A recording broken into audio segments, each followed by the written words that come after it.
From filling up your gas tank to buying groceries, I mean, we've noticed it all. Everything is costing more. Meanwhile, the Federal Reserve continues raising its key interest rate. That's right. Just last week, we saw the largest hike in nearly 30 years. But is that a solution? Abby Lorico verifies.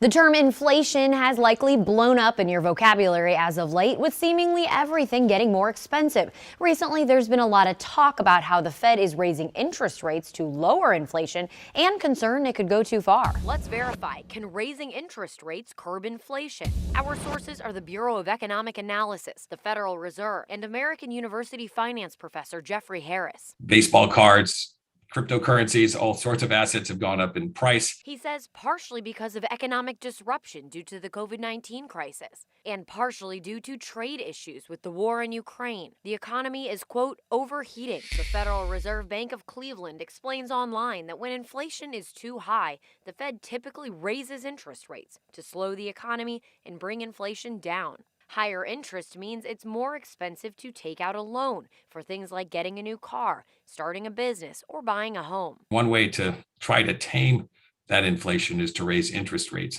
You raise the price of borrowing in the economy to try to cool off that spending that people are making. So we can verify, yes, raising interest rates can curb inflation, but that doesn't mean it will. But it's a complex interaction of forces that happen. One of the features that the Federal Reserve tries to assess is whether it's going to slow the economy by too much or by how much. And that's not always a straightforward answer. Many economists agree the U.S. is in danger of entering a recession. Technically, the Bureau of Economic Analysis could call any slippage in economic activity a recession. But the most widely accepted definition is 2 consecutive quarters of negative GDP growth. The first quarter of 2022 was negative.